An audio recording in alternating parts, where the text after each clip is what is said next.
ए मेरी ज़ात में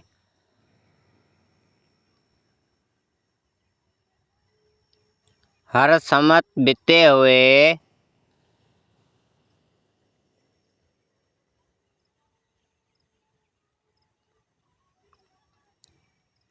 शख्स आके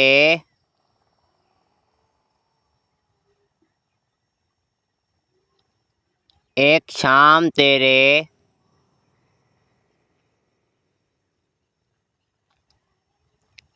सामने इकरार करूं, तुझको बतलाऊं,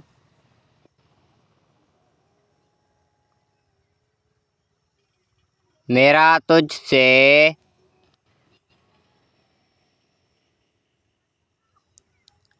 ताल्लुक क्या है।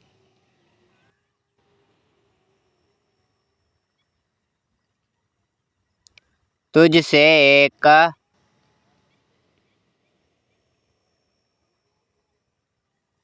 चुप सी मोहब्बत